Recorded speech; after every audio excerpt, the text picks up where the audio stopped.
Bonjour à tous, j'ai décidé de changer la tête de mon Anycubic Mega et j'ai pris une tête faite sur Thingiverse qui est extrêmement bien conçue et facile à réaliser puisque imprimable sans aucun support. Chapeau bas aux concepteurs, vraiment. Nous allons voir ce que ça apporte, si vraiment ça vaut le coup et les résultats. Bon, alors bien sûr il va falloir partir pour de nombreuses heures d'impression. La plupart des pièces peuvent être réalisées en PLA sans aucun problème. Il y a uniquement deux pièces qu'il faudra réaliser en PETG car elles risquent d'être au contact de la température. Voici par exemple le fan duct qu'il faut obligatoirement faire en PETG. Je vous conseille de respecter les consignes données sur le PDF que vous trouvez dans le dossier Thingiverse. Et rien que la pièce qui supporte les roulements, je peux vous assurer qu'elle plombe. Toutes les pièces sont imprimables sans aucun support et la connexion de l'une à l'autre se fait vraiment au millimètre près. Très bien réalisé. Il est possible sur cette tête d'avoir des tendeurs de courroie automatiques.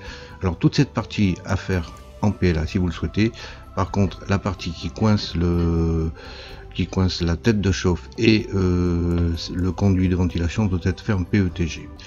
En ce qui concerne la pièce principale, l'intérêt aussi de cette pièce globale, c'est que vous pouvez commencer à la monter en dehors de l'imprimante. Celle-ci va supporter les roulements et il va falloir mettre des vis. Les vis vont traverser complètement sa surface. Alors, il était prévu de mettre des embouts comme ça rouges que j'ai imprimés, mais vraiment c'était très difficile de les mettre dedans.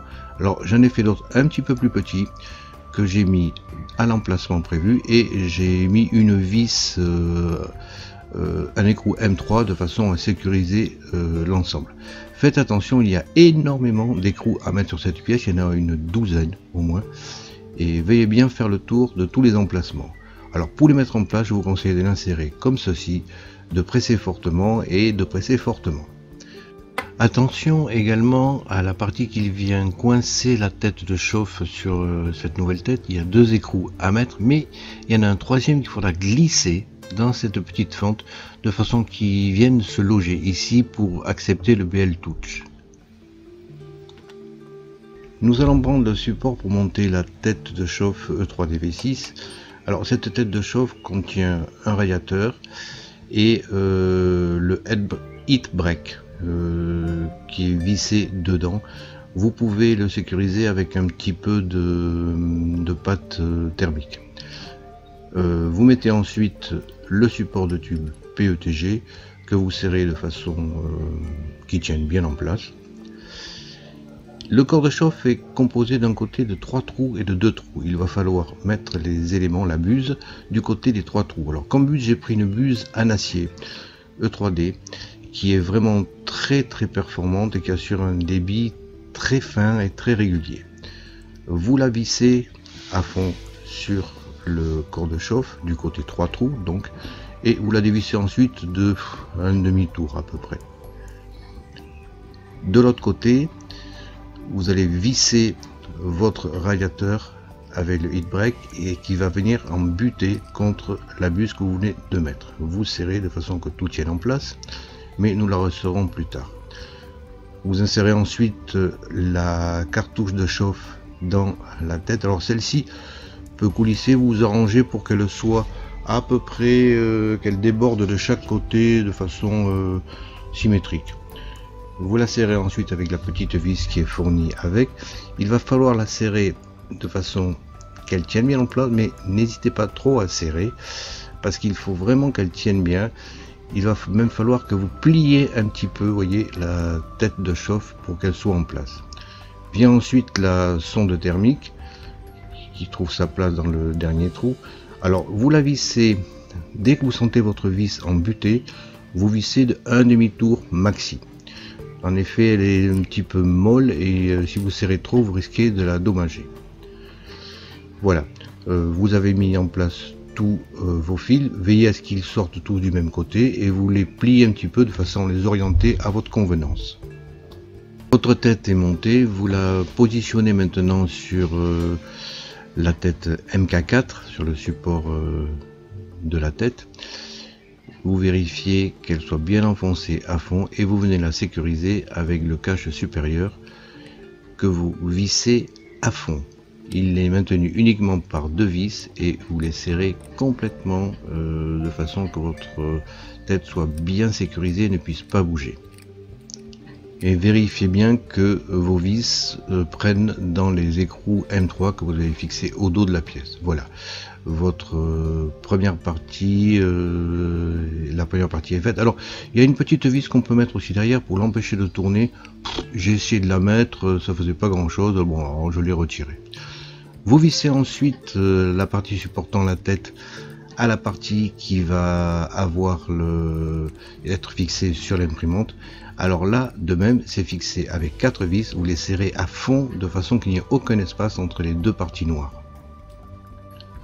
Voilà, votre tête est pratiquement montée, il ne reste plus qu'à mettre le support de BL Touch qui vient s'enficher sans aucun problème sur le côté. Vous le fixez avec une vis. Toutes les vis pour ce montage sont des vis M3, mais il faudra que vous assuriez que la longueur fasse qu'elle s'enfiche bien dans les écrous qui sont fixés dans les pièces. Vous positionnez ensuite le cache en silicone pour voir si tout correspond. Il faut l'enficher un petit peu en forçant sur la partie avant. Vous voyez que le ventilateur va bien ventiler votre tête de chauffe complètement. En effet, l'ouverture tombe vraiment bien en face du radiateur.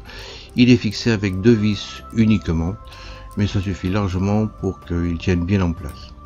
Voilà, votre tête est montée. Maintenant, nous allons voir comment faire passer tous ces câbles. Mettez en place le conduit d'aération pour vérifier que les câbles ne soient pas coincés. Et maintenant, il va falloir que l'on passe à la prochaine étape. Il va falloir raccourcir ces câbles. Les cosses pour la tête de chauffe et pour la sonde sont bien sûr différentes. Il y a des pas de 2 mm et de 2 mm et demi. Et bien sûr, chaque cosse a des embouts qui viennent s'enficher dedans qui sont bien sûr différents. Bon, alors on va voir un petit peu comment faire.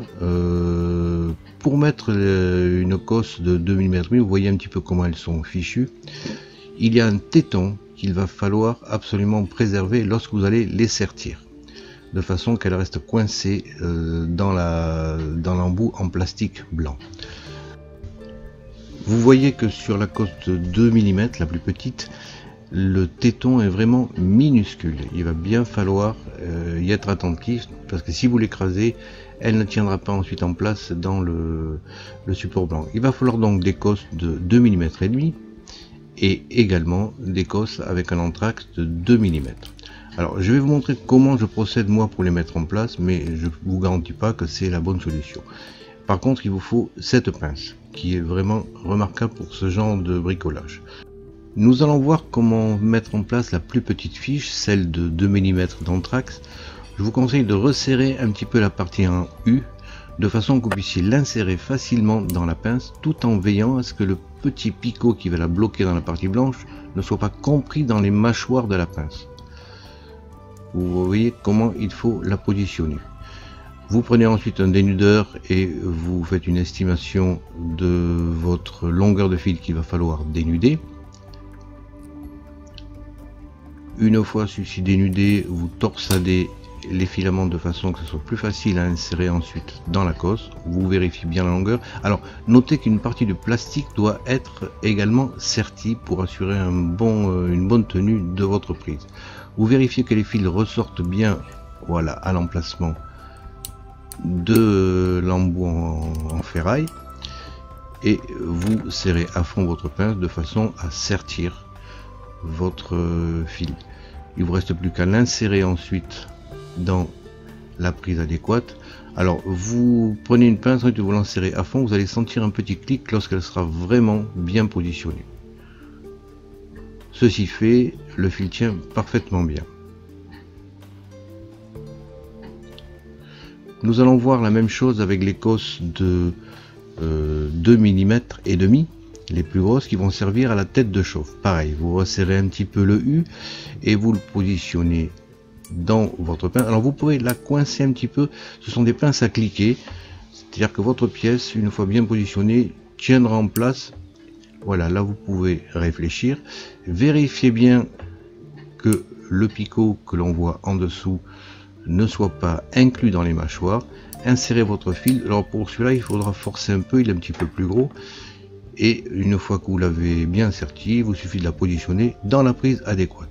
Voilà, nous avons ainsi raccourci les câbles et ils pourront tenir sans problème dans la nouvelle tête que l'on a construite, et ça sera ainsi beaucoup plus propre.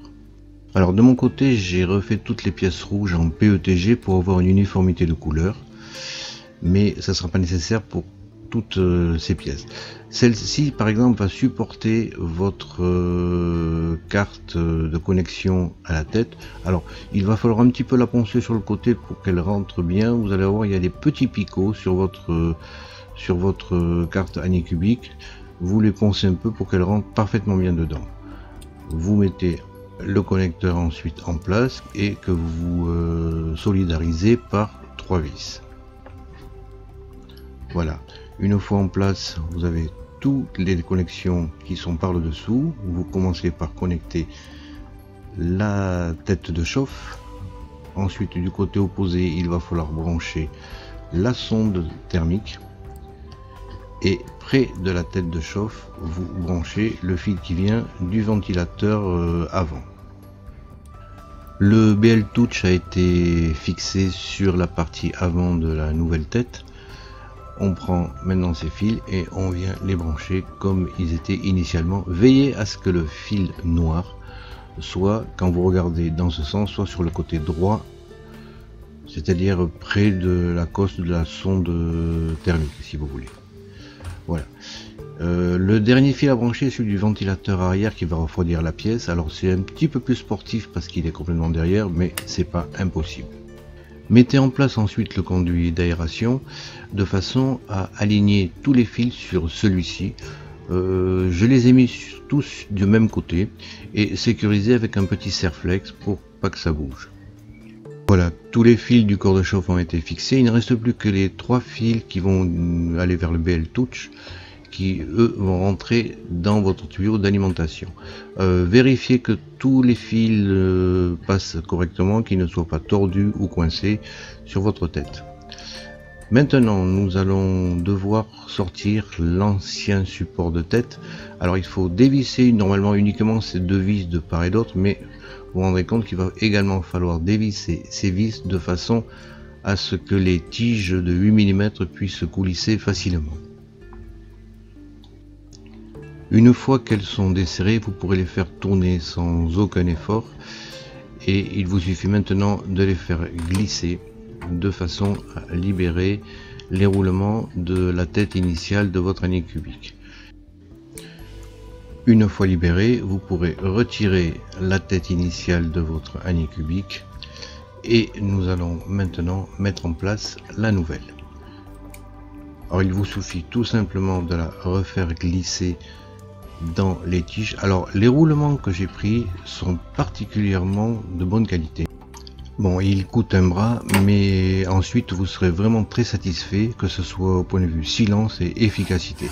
Vérifiez bien que votre tête coulisse sans aucun point de friction et remettez ensuite en place la courroie dans les roulements de chaque côté de votre machine. Ils sont ensuite fixés à la nouvelle tête avec ces petits tendeurs. Alors il faudra forcer un petit peu pour les mettre en place parce que vraiment c'est très juste.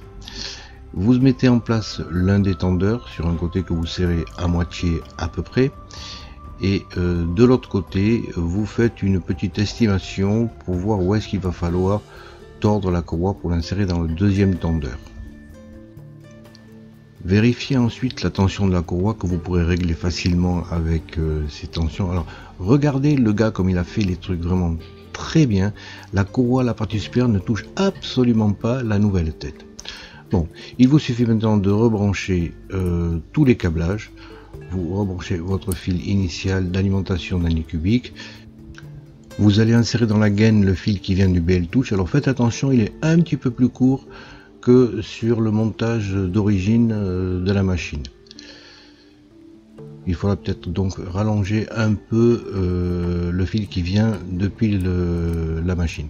Vous vissez ensuite la fixation. Alors vérifiez bien que votre tube est coincé, éventuellement mettez un peu de scotch autour. Le ventilateur est fixé à l'arrière et le tube de PTFE, vous l'insérez complètement dans le corps de chauffe et vous venez ensuite sécuriser la bague de façon qu'il ne puisse pas se retirer. Vous vérifiez bien que tout était bien monté. On peut sécuriser éventuellement aussi la courroie. Je ne sais pas si c'est nécessaire, mais bon. Et faites préchauffer votre tête à 200 degrés de façon à resserrer un tout petit peu la buse. Vous faites ça avec une clé à molette et une clé de 8 pour la buse. Vient ensuite le test homme. Alors, serrez complètement votre plateau de façon qu'il soit le plus bas possible avec cette nouvelle tête. Et ensuite, bien sûr, il va falloir faire de façon classique votre nivellement, à savoir vous le mettez à chaque coin et vous faites passer la feuille de papier sous chaque coin et au centre. Il vous restera plus qu'ensuite qu'à régler le Z offset de façon que votre première couche soit bien écrasée. Voilà, là c'est une couche qui me satisfait. J'ai un petit filament qui pendouille là sur la droite, mais bon. Et vous voyez que la première couche est parfaitement plane. La pièce est extrêmement bien refroidie. Alors le ventilateur de refroidissement, pour certains filaments, il faudra même le mettre à 80% de sa puissance, tellement le refroidissement est efficace. Le ventilateur qui prend en charge la tête de chauffe est aussi plus efficace que celui d'origine livré avec la tête V6. Vous ne serez absolument pas déçu par la ventilation que vous apporte cette nouvelle tête qui vraiment a été très bien conçue. Un grand merci à Steph La Défense du forum lesimprimantes3d.fr qui m'a renvoyé le fichier exemple Anycubic du couple de chouettes. Je n'arrivais pas à le retrouver.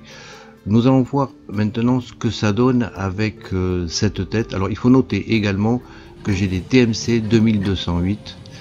Ces drivers de moteur participent également à la qualité d'impression. J'ai quelques cheveux d'ange, il faut que j'arrive maintenant à maîtriser ce refroidissement qui est un petit peu plus important en le diminuant pour certains filaments. J'ai également imprimé un fichier de VAP38 qui est un support d'outils pour une imprimante Tenlog et écoutez.